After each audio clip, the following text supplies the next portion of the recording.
కీర్తన 17. ఇది దావీదు రాసిన కీర్తన. A prayer of David expressing his plea for justice and protection from enemies who are persecuting him. ప్రార్థన ఆత్మీయ పోరాటంగా మనం చూస్తాం.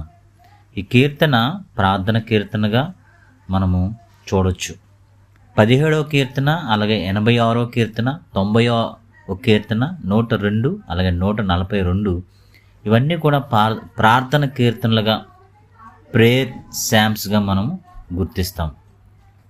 ప్రాబబిలీ ఈ కీర్తన దావీదుని సౌలు తరుముతో ఉన్నప్పుడు ఆ సమయంలో రాసిన కీర్తనగా మనం అభినందించవచ్చు.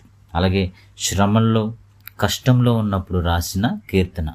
దేవుడు నీతిని జరిగించాలని, తన పక్షంగా న్యాయమైన తీర్పు తీర్చాలని దావీదు మొరపెడుతున్నట్టుగా మనం చూస్తాం. ఈ కీర్తనని గెత్సెమనే తోటలో ప్రభువైన యేసుక్రీస్తు చేసిన ప్రార్థన, ఆ ములుగులాగా చేస్తున్న ప్రార్థన, ఆ విధమైన స్వరము ఈ కీర్తనలో వినిపిస్తుంది. Is a suffering servant. Prayer is a spiritual warfare. ఆత్మీయ పోరాటము, అన్యాయము, దుష్టత్వంతో మనం చేసే పోరాటం ఇది.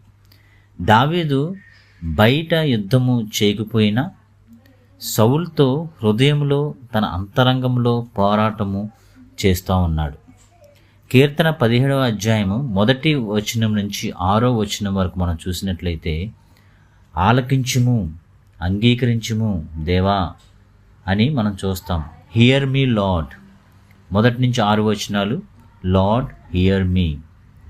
అలాగే 7 నుంచి 9వ వచనం వరకు hide me lord, lord hide మీ. నన్ను కాపాడు దేవా, నీ రెక్కల నీడ క్రింద నన్ను దాచుము దేవా అని మనం చూస్తాం. అలాగే 3వ భాగము మిగతా చివరి వరకు మనం చూసినట్లయితే 10వ వచనం నుంచి 15వ వచనం వరకు హెల్ప్ మీ లార్డ్, నన్ను రక్షించుము, నన్ను రక్షించుము అని దావీదు ప్రాధేయపడినట్టుగా మనం చూస్తాము. Save me lord. ఈ కీర్తనను 3 మాటల్లో మనం చూస్తే, hear me lord, hide me lord, help me lord. నా మొర ఆలకించుము, నన్ను కాపాడుము, నన్ను రక్షించుము. This is the whole essence of the prayer of this Sam.